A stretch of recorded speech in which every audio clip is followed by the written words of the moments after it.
Klausantis norėtų sužinoti, kaip ketini suderinti savo studijas ir būsimą magistro rašymą ir pareigas, į kurias kandidatuoji, ar tai netrukdys, kas nukentės nuo to ir ar pavyks išspręsti tai niekam nepadarant žalos, nei vienom atsakomybėm. Aš manau, kad dėl to nenukentės niekas, nes tai yra pirmiausia asmeninis laiko planavimo klausimas. Kitas dalykas, dėl magistrinio darbo turiu pakankamą įdirbį ir jaučiuosi pakankamai gerai.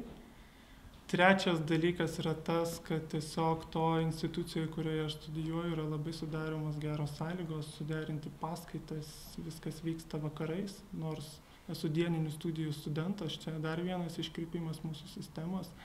Ir manau, kad dėl to niekas iš tiesų nenukentės.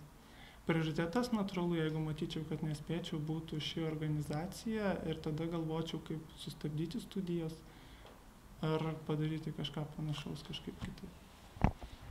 Ačiū.